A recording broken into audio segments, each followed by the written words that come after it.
Ladies and gentlemen, welcome back to day 3 of the Nordic Championship, where we decide who will be the best teams in the Nordic region. Rather, we don't decide, but the players decide amongst themselves in some epic battles on Summoner's Rift. With me today in the studio is the awesome co-caster and friend of mine, Henning Eklund.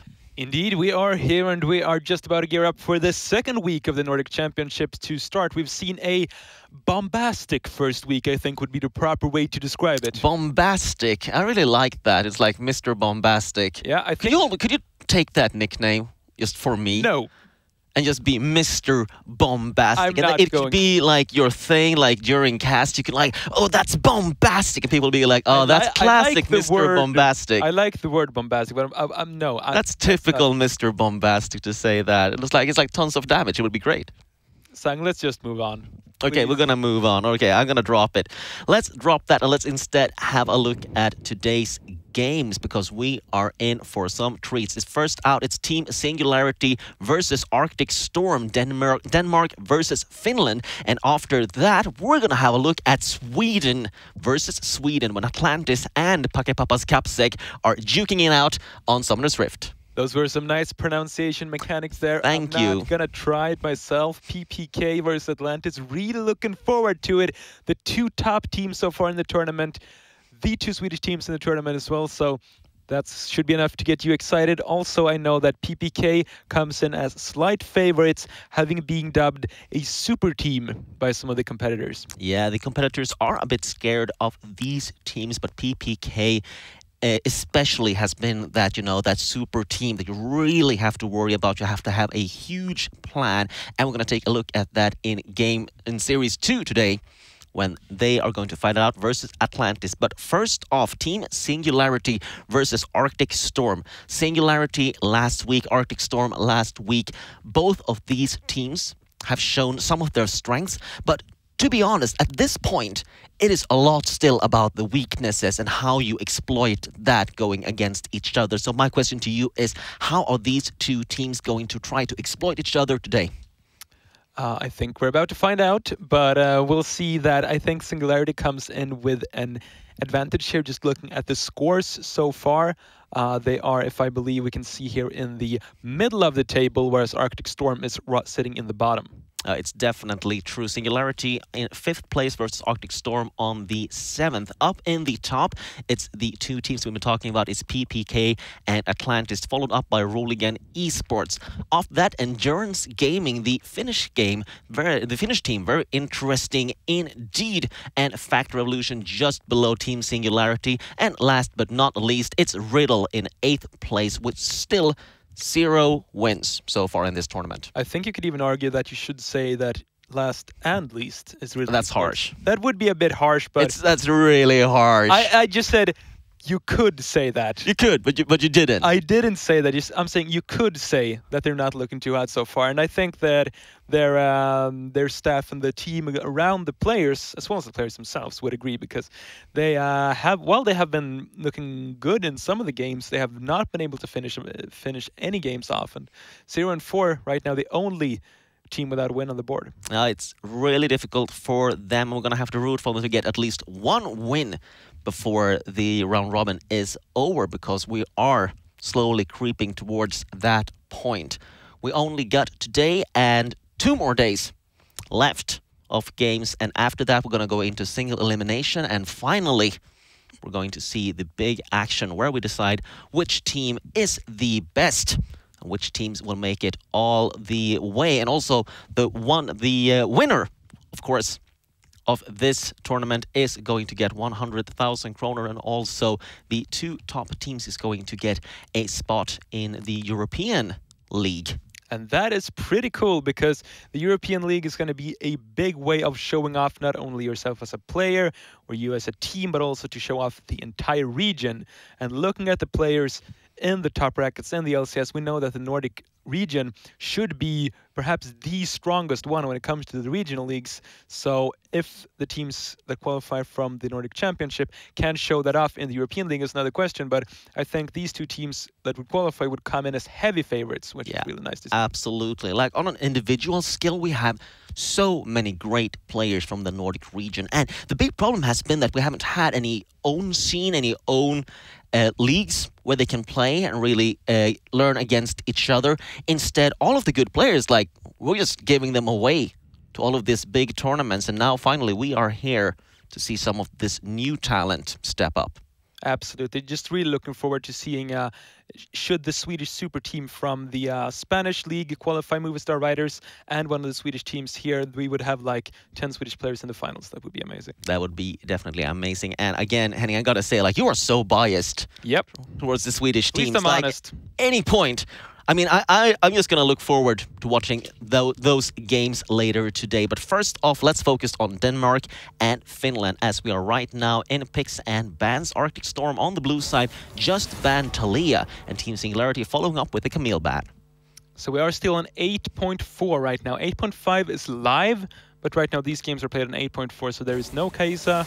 There is none of these big changes that we have seen on 8.5, so still the same patch as last week, which still means that we've got some really dominating Banner and Baron minions. Yeah, absolutely, and the Banner of when we talk about the draft, that means that champions that are good at setting up around the Baron when it comes to setting up picks, when it comes to team fighting around Baron, are extremely strong. One of those exemplars are Caitlyn, whose traps gives you so much like maneuverability around the Baron, which is why I would not be surprised to see that as a potential first pick here. Yeah, absolutely. With Tristana out of the rotation and Saya as well on the blue side, Caitlyn is definitely going to be one of those strong first pick to look out for. Also on the red side, Zac and Skarner, heavy jungle focus, still leaving Sejuani open, of course. So this is a situation where Arctic Storm going to have to decide, and they're going for Sejuani as the first pick, meaning that Team Singularity has the opportunity to pick up a Caitlyn. Absolutely, Caitlyn is there, and I think the Saya ban here is really smart. It's becoming a standard ban on the blue side, because if you want to first pick something else than Saya or Rakan, you are leaving up that potential combination. But when you ban Saya, you pretty much ban Rakan as well, because you're not going to be seeing Rakan without the Saya. You also talked about the junglers, and I think that Kha'Zix is the big jungler that is still left open here for Rollighead, which I'd love to see. I think he is a very fun champion to watch, but he also requires you to know how to play around with this champion. It's not someone who you can just pick up and then just like randomly start playing it. You have to really know the champion, the ins and outs before you start to go for that. Like, how do you maneuver around the bushes, set up assassinations using the stealth? So that's something I'm excited to see if Rollighead should pick that up in the next round. Absolutely. Something we've seen from Arctic Storm. They've been playing this kind of chaotic playstyle from time to time. Like at the first game last week, they went for a traditional team comp, and you could tell that they sort of struggled to make the team composition work. Like individually, they were strong, but as a team, they would kind of falter in a lot of these real key moments.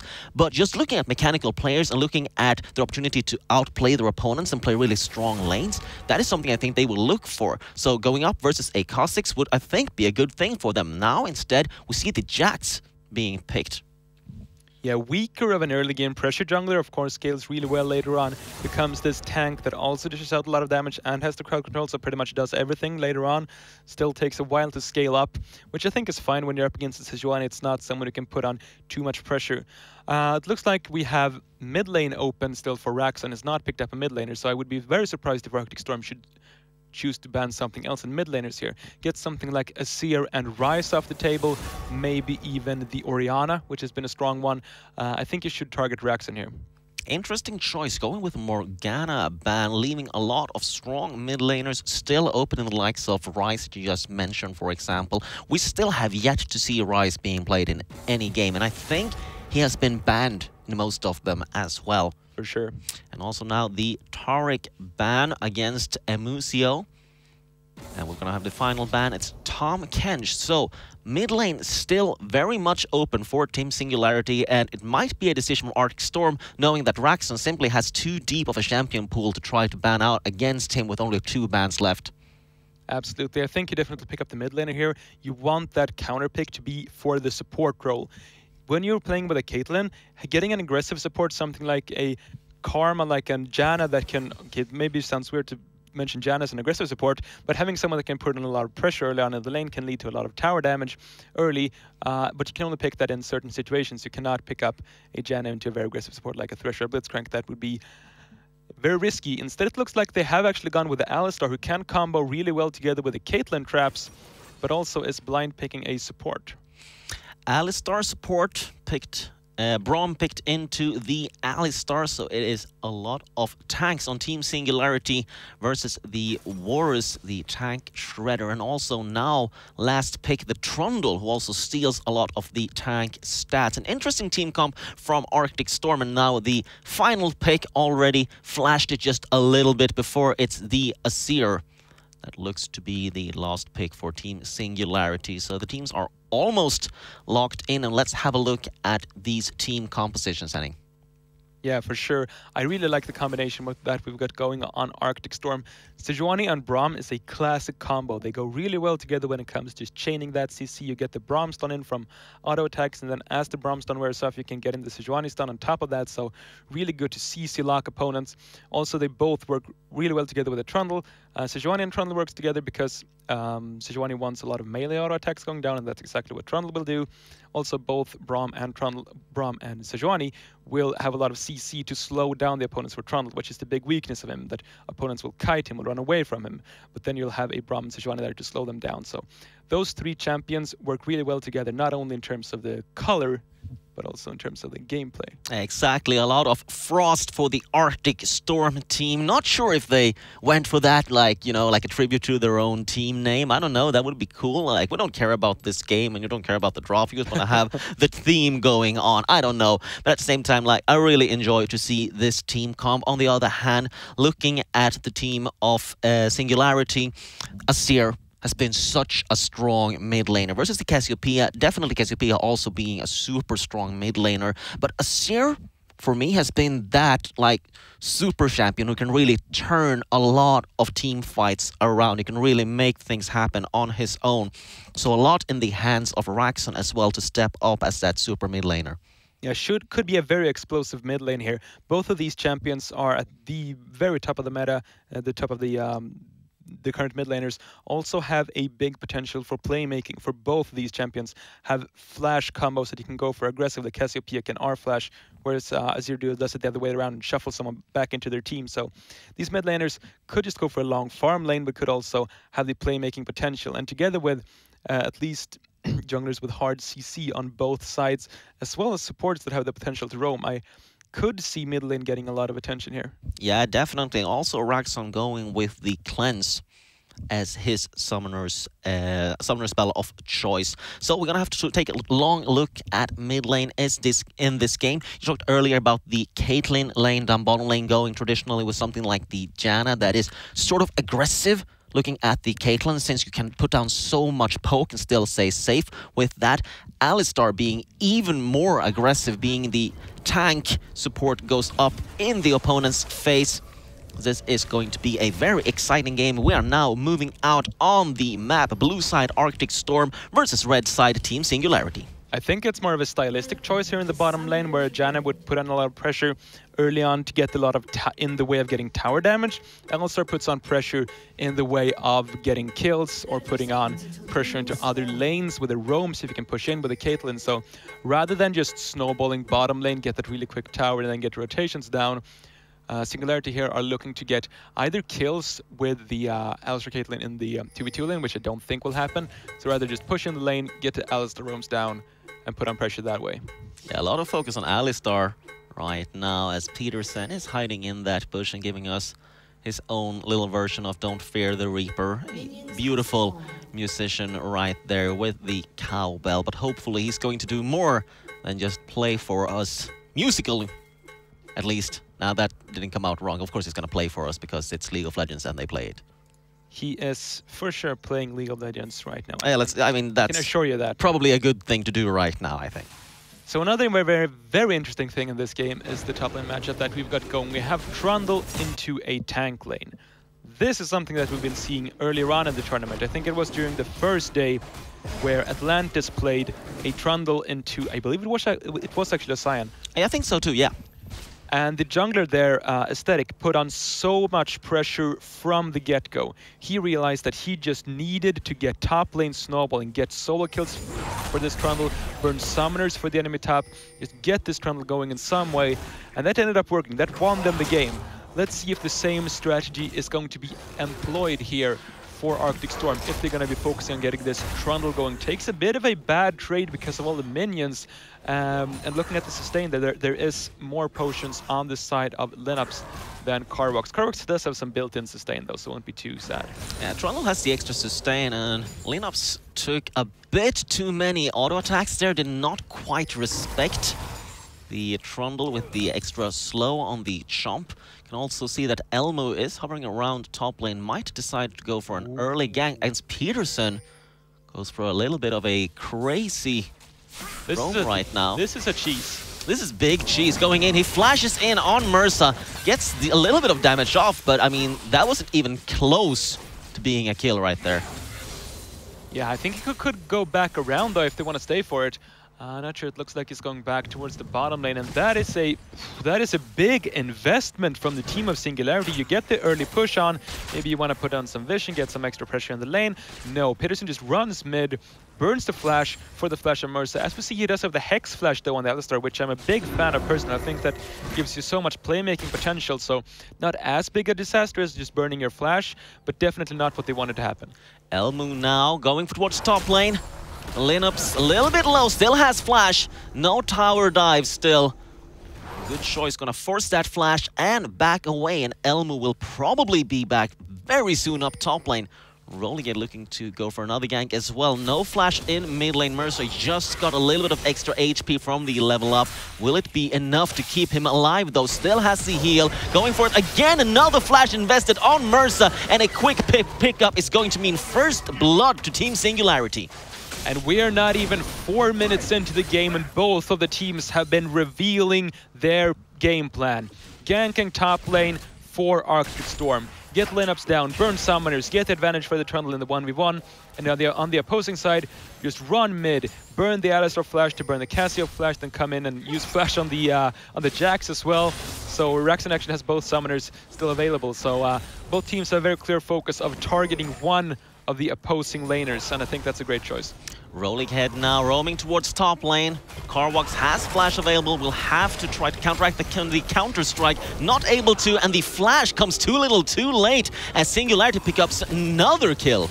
That was a weird play from Carvox. I think you either flash immediately to avoid the counter-strike, or you don't flash at all, and he just flashed kind of in between when he was already dead. Big mistake in the lane that Arctic Storm needs to get snowballing. Team Singularity being very aggressive in every lane, bottom lane as well. Not going to force any summoner spells, of course. Strange for Peterson to be so aggressive, not having flash, burn it earlier in mid lane to give that extra for his jungler and mid laner, but still Peterson and Menjai with a lot of control in bottom lane. Yeah, for sure. I mean, they should be winning this lane early on, but looking at the Varus, his HP has gone for the Doran's Blade, which I think is a brave choice, rather than the shield, which a lot of players would have gone for, but has used that potion in this one with the low HP. A little bit of a bait with Elmu coming in is going to mean a quick pickup for Thierry. That is a name I do not know how to pronounce, but it is his name probably, and it is his kill to pick up. Yeah, and both of the junglers doing a good job so far at supporting their respective lanes. It looks like the communication between the team members is on top. The junglers always know where they're supposed to be. Okay, this Alistar from Peterson, he's going aggressive almost when his WQ cooldown every time, so just be around when he does that next time and we'll get a kill, and that's exactly what happened as Peterson did not have the flash. Cannot Hex flash out of a situation like that. Yeah, I really enjoy the way Team Arctic Storm is playing right now. Reading Peterson's very aggressive playstyle in the bottom lane, knowing that they didn't have anything to do in mid lane or top lane, instead focusing on the one lane where they could easily pick up that kill. And Peterson has been quite punished for using his flash early to give his mid laner that extra advantage. Though the Dragon, the Infernal Dragon, especially going over to Team Singularity at only 6 minutes in. Yeah, that is interesting. Not the greatest team in the world to get Infernal Dragon on. You only have 2 real users of that, and then Jax will get some benefit. But you never sad to pick up an Infernal Dragon, even when you don't have the perfect team comp for it. And securing a dragon like this early on is definitely a big win for Rollighead, who right now just wants to farm to level 6 to get that extra damage spike from your extra abilities. Jax is one of those junglers that have really been benefiting a lot from this change, removing the Tracker's Knife, because one, you get the Challenging Smite almost for free without giving up any sort of vision, and it scales really well with Jax, both because you have the extra attack speed and the auto reset with the W, and you also don't have as much enemy vision in your jungle, so you can gank more freely and not worry too much about invades. Yeah, I mean, you can notice definitely a big change without the Tracker's Knife as to how much vision is on the map. You can tell that these junglers have been so aggressive, knowing that, I mean, you can always time the trinket wards on your opponents, knowing exactly when they will have a vision and when they won't. Players at this level are really playing around those timings. Absolutely, and we see so many more laners dying to ganks straight up in this meta without the vision that they've got. Rollighead has Smite. Oh, he goes for it, does not quite get it, as Elmo is the one with the better Smite in that situation. But this is big. Yeah, Mercer did not get the blue buff, so a smart play from Rollighead. Doesn't really matter for him that he didn't get the blue buff as long as Mercer didn't get it. Mercer now up with Flash and still having heal is going to be quite safe for now in the mid lane, and I'm quite surprised to see that Raxon hasn't been playing even more aggressive versus Mercer, having the Flash and Cleanse advantage in like the last 3 minutes, I believe. Yeah, I think both Rollighead and Elmo could have focused harder on the lane where the Summoner Spell was down. Oh! More aggression down bottom lane. Corruptive Shane is going to stay Shane Peterson, but that will not save his support. Yeah, and big play. I mean, you can't walk up into melee with the Alistar. He will knock you back with the W. So good play from Singularity. Yeah, Singularity outplaying Arctic Storm down bottom lane right now. Even though Peterson died earlier, it has not been affecting them at all. 3 CS lead for the Warriors with the impossible to pronounce name. But no problem at all for Menja, as he still is in complete control down here. And Peterson with Flash up again is not looking to stop being aggressive. And Elmo is sitting around here. I thought the game plan would be to focus harder on the top lane, but now Elmo's been sitting bot lane for a while. Sure, you got a kill, but now all summoners except for the Igniter are up, so there's not really so much you can do. And he's been wasting like 30 seconds down here. Yeah, he's spending a lot of time, and that time could have been used farming instead. I think they're trying to bait again, but this time Singularity knows what's up. They're not going to be baited. Down the control ward, moving forward just a little bit as Emusio just arrived bottom lane. Also, I mean, he's losing out. This bottom lane is, sure, it's safe, but with so much focus from Elmo, it should not just be safe. And this is starting to become a little bit of a problem for Arctic Storm. That is the walk of shame right there, Elmo, after wasting 30 seconds bottom side. Goes to get River, and well, he has been dominating in the objective game. Sure, you've gotten 2 kills, so that's why he's ahead in items, but Infernal Dragon and now the Rift Turtle's gonna come over. This also comes from superior mid lane control from Raxon being able to push in Mercer over and over. And the biggest reason that it's been able to do that is that there hasn't been a blue buff on Mercer. Raxon has just been able to push this in with his own blue buff, and Mercer has to spend so much mana just to counter shove here. So there's so much map control going over to Team Singularity, and I think this advantage that they've gotten in terms of I think that's like 600 gold, 1 Infernal Dragon, and 1 Rift Herald. That's pretty much just Rollighead outplaying Elmo in the jungle. Absolutely, Rollighead controlling the map beautifully and looking at his gold difference right now, having the extra 500 gold up on Elmo, and also towards looking at the mid lane. Especially that is where you can also see the gold difference with Raxon from picking up that early assist and a few more extra CS. Absolutely. Looking towards the later stages, I do not generally like Cassiopeia together with an on-hit AD carry like the Varus, because Adaptive Helm is just one of my favorite items in general, but it's so strong against both these champions. It will counter out A lot of damage from the Cassiopeia, and a lot of damage from the on-hit build of the Varus. So I'd love to see Lineups and eventually Rolling Head as well go for adaptive helms to counter out so much of this damage. And I think that's actually something that you have to take into consideration when you are drafting, not to go for an on-hit AD and Cassio.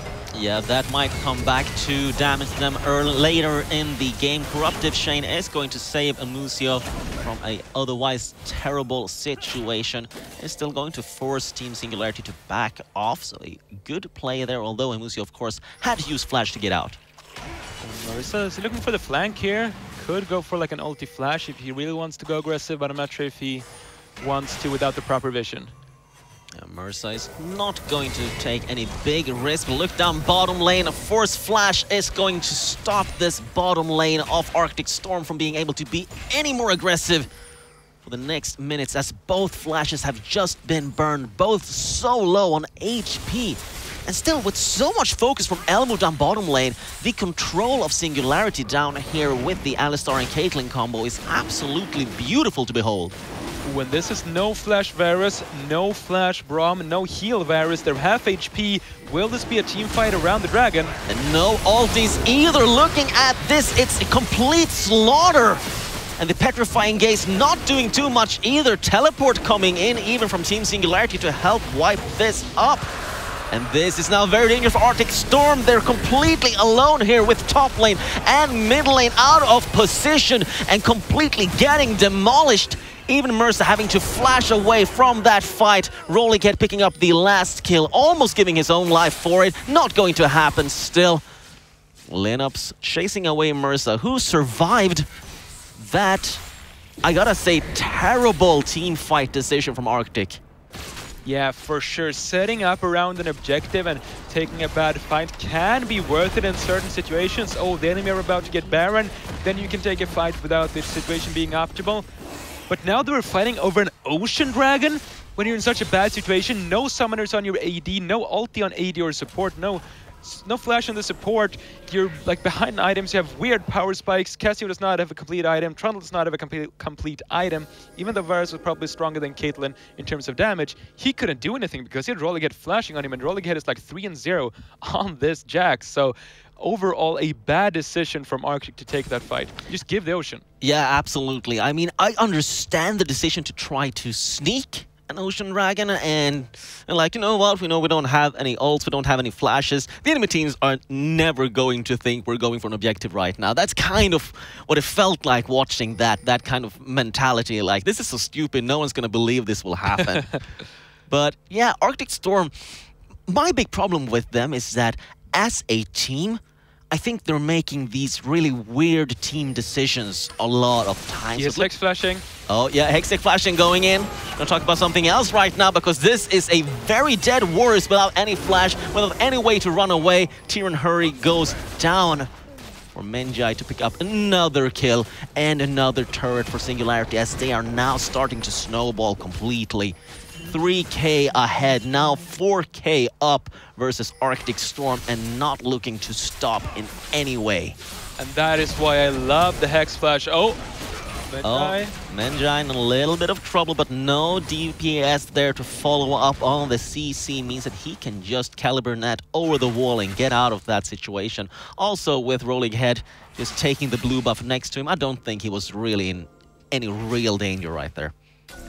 Speaking more of the Hex Flash, I think it's a really underrated rune. It's kind of niche. You can just use it to go aggressive in certain situations on someone like an Alistar or a Gragas or a Thresh, or someone who really wants to get into the fights. However, I think it's a great choice specifically for solo queue. I think it becomes even stronger when the enemy team is not coordinated, not able to play around it with vision, for example, than it is in a game like this. And even in a competitive game like this, Peterson is making it work. I think he's had 2 good Hex Flashes so far. Yeah, Peterson's definitely making the Hex Flash work. Not as like the Summoner spell that I prefer a lot of times, but Peterson is definitely like making it look super good. Definitely putting it to good use and feeding up his ADC.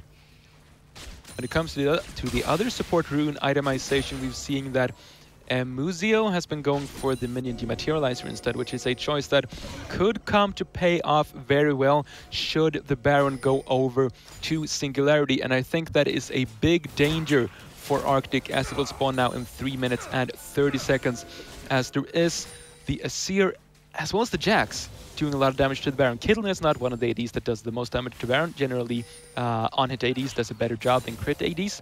But the Jax is one of the junglers that will do a lot of damage onto the Baron, both with the W, the ulti, and the passive for the extra attack speed. So Baron is definitely a big objective for Singularity, and that's why I like the Dematerializer.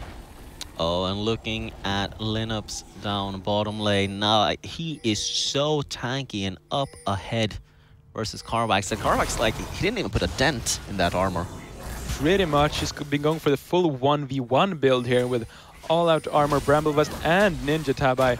So really just wants to stay defensive and not give Carvax any sort of opportunity to beat him in the 1 versus 1. Though in the extended duel, Carvax will win because he has the sustain from the passive as well as the Revenous Hydra. So in a long 1v1, he will win out.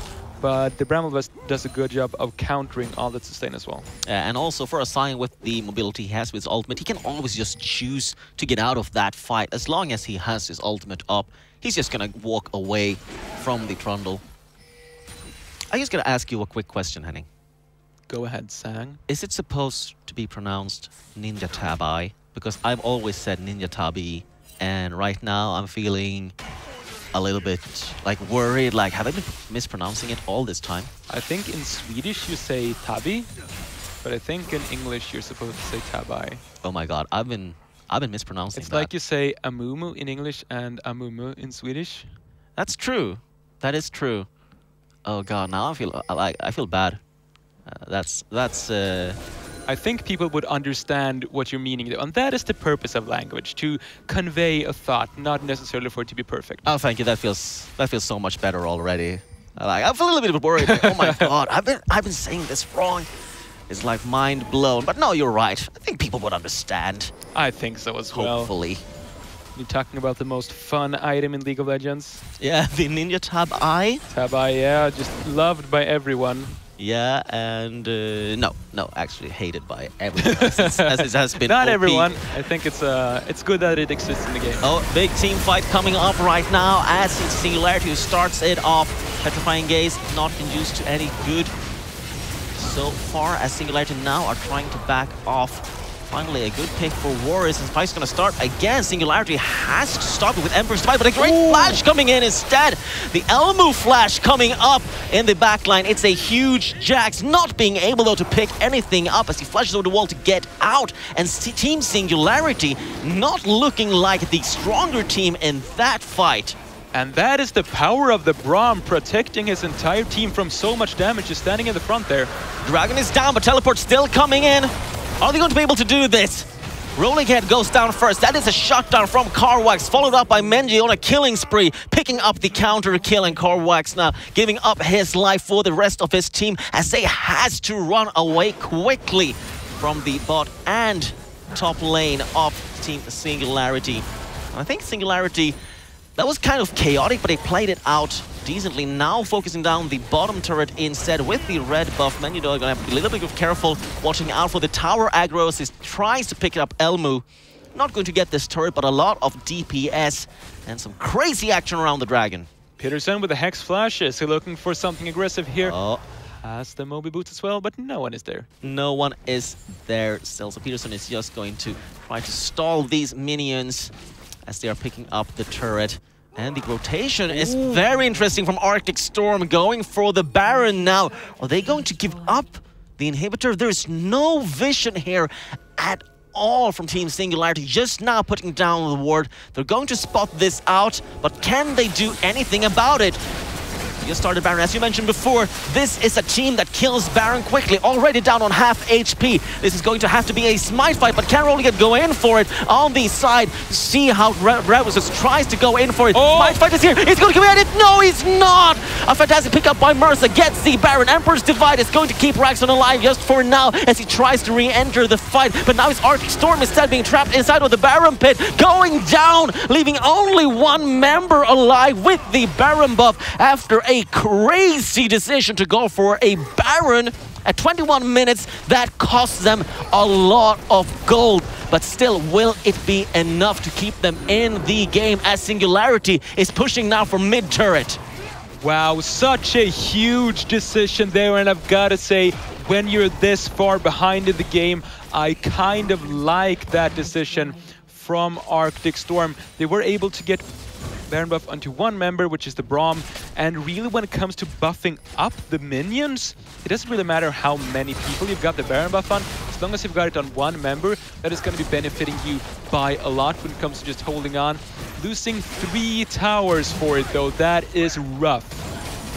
Oh, this is another fight though, as Arctic Storm is not happy with what just happened, and they are going to try to get something for it. Sacrificing Peterson might be the good choice here from Team Singularity, as they were not in any position to save him without further casualties, but still losing out so much on the map, losing the minion wave down bottom lane. 3 more turrets, down 6-0. That means 6k gold lead for Team Singularity, even with the Baron empowered minions that Emusio will be able to grant them, even with the Warriors power spikes all around. What are they able to do with it versus Menji now walking out of his base, triple items, and versus a super strong Raxon from the mid lane as well. Yeah, about a 2.8k gold advantage for Menji here in the AD carry position. The Varus, as I'm not going to try to pronounce his name either, has not even finished off the boots at the moment, so Arctic Storm really not looking too sharp at the moment. This Trundle really has a split pushing item build as well though. If he gets into a team fight situations up against Menji, he's not going to be able to do anything unless he's able to for some reason get into melee with Menji, which is not going to happen if Peterson and Menji do their respective jobs. So it's going to be so hard for Karox to make this Trundle work in a team fight. In the split push though, he's going to be doing a fine job. Even though he's not going to be able to kill lineups, he's going to be able to put pressure, push in the waves, get some tower damage. So the chance of Arctic Storm is really to set Karox up for the 1v1 situation in the side lane. But that is going to be real difficult when you're this far behind. Yeah, as a team, Arctic Storm right now struggling just to stay in the game. It is, of course, a best of 3. There is still at least one more game. There is still a lot to learn from what's going on right now. But at the moment, I mean, even with Carwax on the side lane, it's so scary for Arctic Storm to even leave their base, as Team Singularity, at any point Arctic Storm has tried to start off a fight, it has like 5 times out of 6 just turned into a complete disaster, even without the extra gold deficit that they have now. The Baron buff is just about to time out for Emusio, so the Baron advantage will be gone for Arctic Storm in a couple of seconds, and there it is actually gone. So I think this might be the opportunity for Team of Singularity to look for an engage, and their big engage tool is Peterson with his Alistar, with the flash available, as well as a Righteous Glory, which is a bit of a weird first item choice, but can work if you're really the primary engage for your team. That is something that they could try to set up. Towards the side lane though, Karox might be taking some hurt here. Oh, Carwax out of position. With the 1v1 build, he does not have any magic resist at all at this point. You see him being completely shredded down by Raxon. And also Elmu tries to come in, tries to save. Here comes the crazy follow-up fight towards the Dragon Pit, as Teruri is the first one to go. I'm sorry, I did my best. I tried.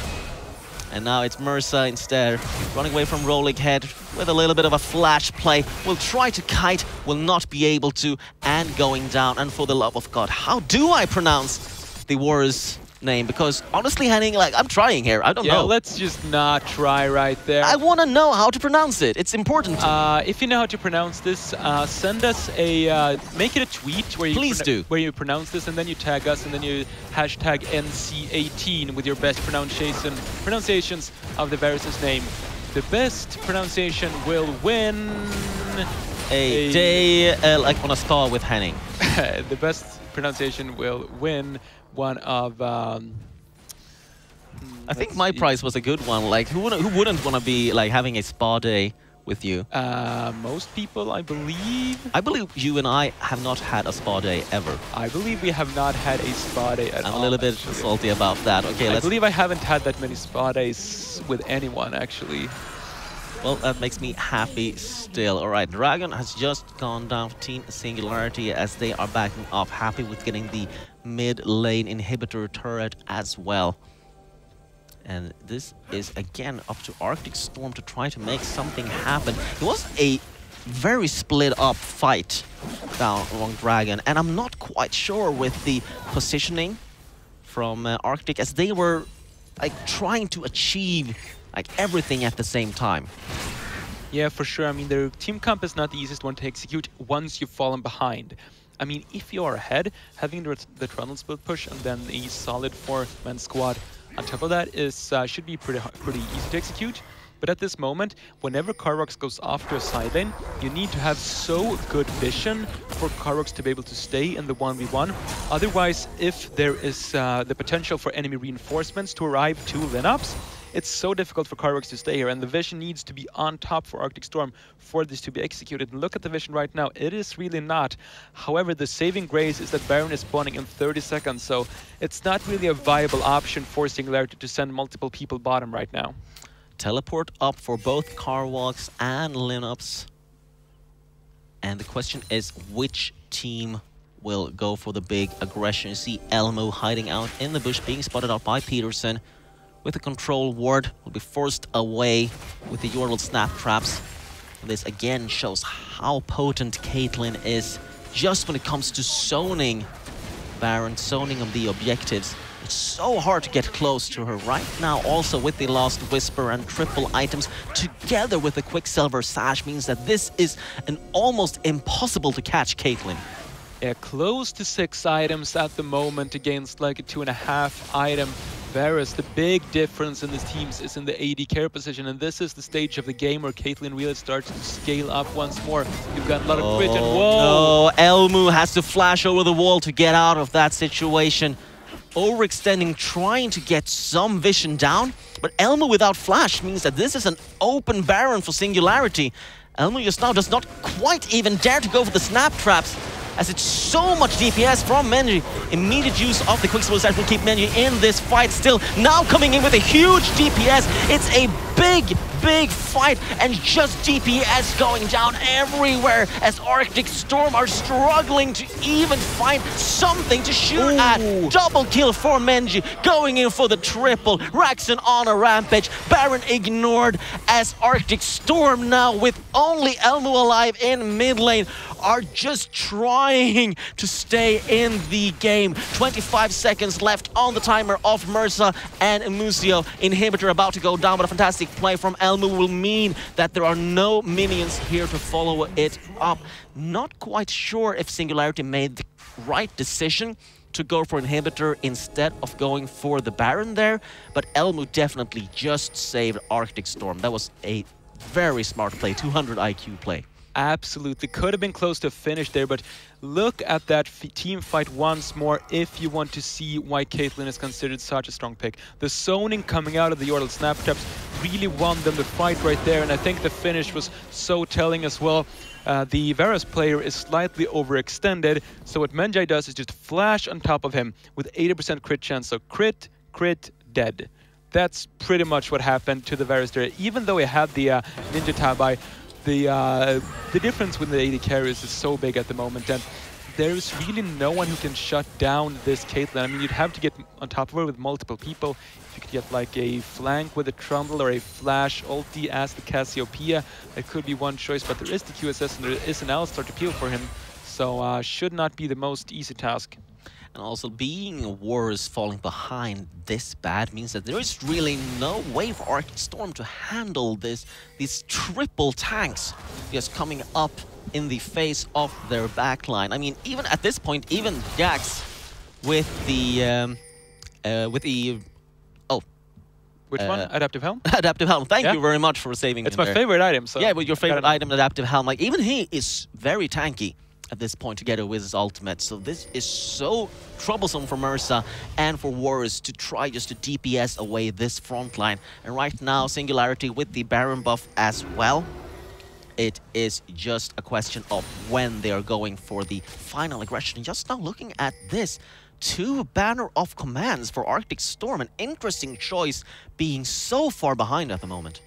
Yeah, I think interesting is a very diplomatic way of putting it right there. Banner of Command generally not the most useful item once you have fallen behind.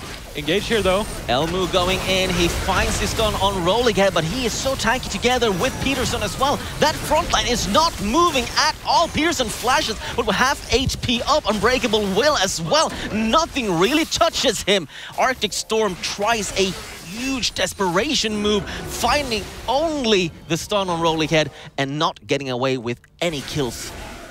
I'm not sure if Carbox is a Trundle player at heart, because what you want to see there when you know all 4 people is at the top side, when you're trying to just run at the Scion, smash him down 1v1, just whack away at him because you know you're in a 1v1 for sure. But right now nothing's happening in the bottom lane, and if that's the case, why do you pick the Trundle? Just pick Cho'Gath or Maokai or someone. I can tell that you're upset right now, and I can tell that you're very upset with this, as really this Trundle pick has not been working out very well for Arctic Storm in Game 1.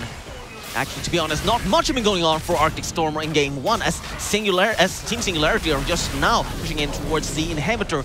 No Glacial ultimate for the Sejuani, no way to stop it up, but a counter play there onto Jax and onto Peterson as well.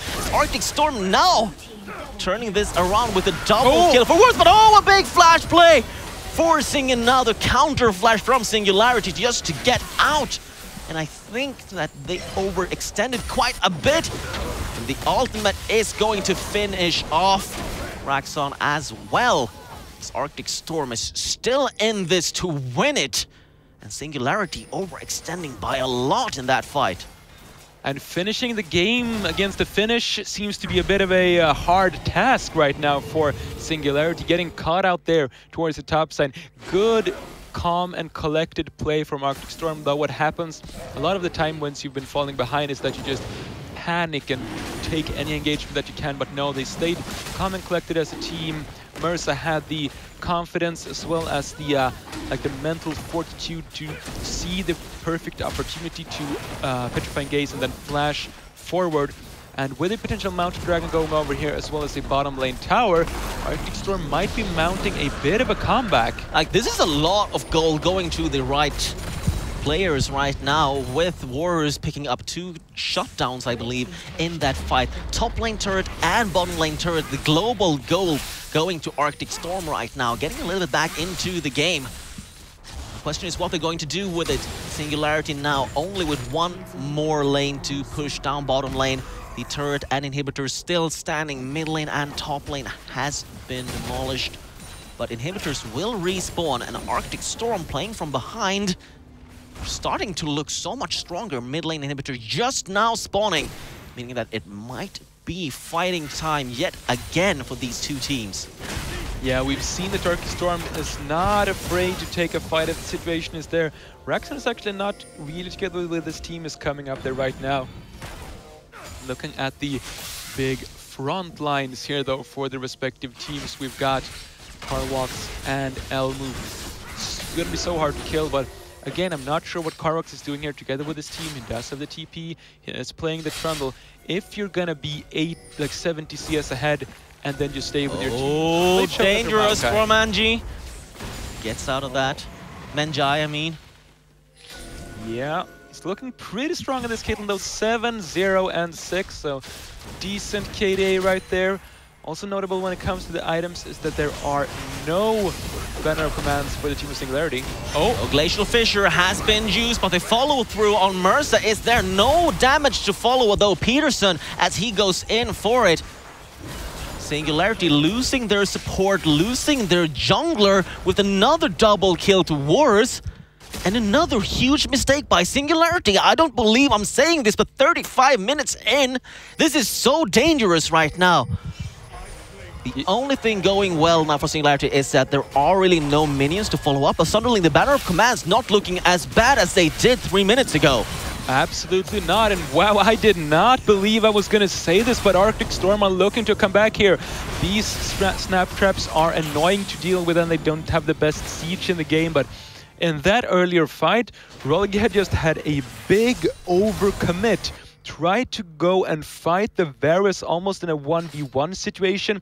Did not end up getting a lot of help. And look at this Varus. He has Ninja Tabai as well as Guardian Angel. He's going to be almost impossible to kill for an auto-attacking champion if he's got the proper peel for him. So Rolliger really, I mean, I praised his early game. He did a great job early on as the Jax, but then he's been overcommitting.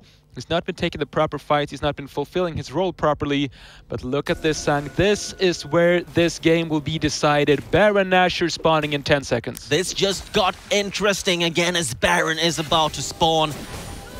And Elmu with flash up. Hopefully not going to have to use it again just to get out.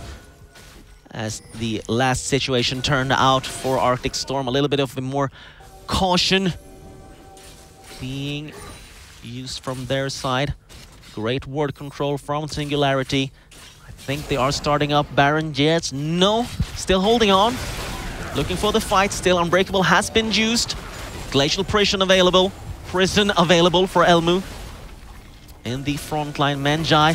And oh, they're starting the Baron. They're going to force this. Glacial Prison is going to hit. A fantastic ultimate will force Singularity to back off. Menjai on the side, doing his best to DPS versus Carwax, but that is not where you want to be. One auto attack from being CC'd. Meanwhile, the rest of the team is there as Mercer kills Peterson. The follow-through is there, though, on Warriors as he has been forced to pop his Guardian Angel, not keeping him alive for long. And finally, as Singularity somehow, even without their ADC, with Lineups being solo killed, finally, no, not Lineups, sorry, with Carwax being solo killed, that is Menjai now coming in for the finish, with the rest of Singularity getting the top lane inhibitor, going for the Nexus turrets. This looks to be it, as Singularity seemed to struggle a bit in the mid-late game as they lost members all over the map. All of a sudden, they put in the high gear. They're back again, not even having to take Baron, picking up game number 1.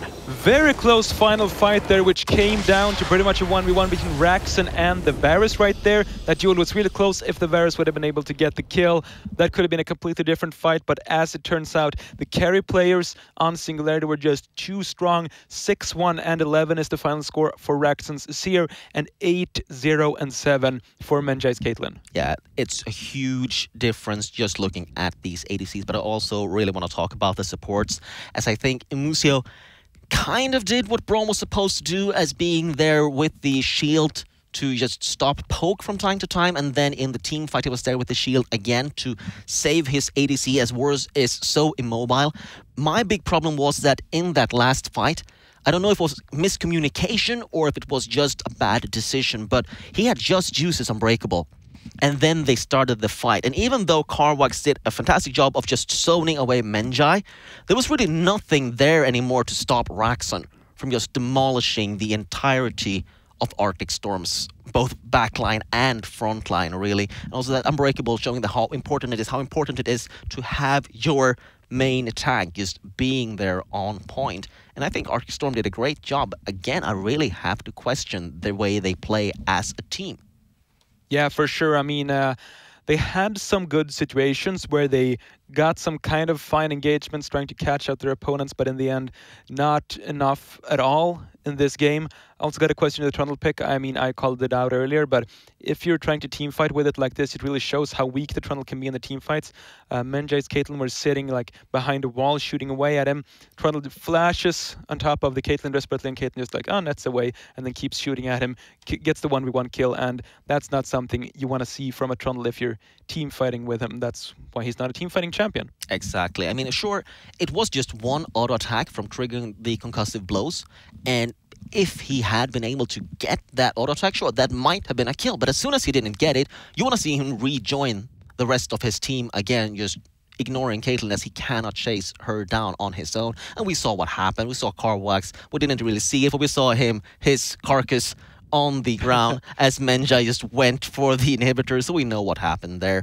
And I agree with you, like the Trundle pick for Carwax did not work as intended. Yeah, and that's not because he lost out in the 1v1. He had a good laning phase. Looking at the final CS scores, he's almost 100 CS up on the enemy Sion, which also means that he's been taking a lot of farm that could have been going to the carries on his own team because they were looking for the Trundle to carry, and then that's what happens in team fight. You're going to be really sad about that. So I don't want to see a Trundle pick again in game 2 unless they play around it in another way. Yeah, a lot of things for Arctic Storm to work on for these few minutes up until game 2. We're going on a quick break, but we'll be right back, so stick around.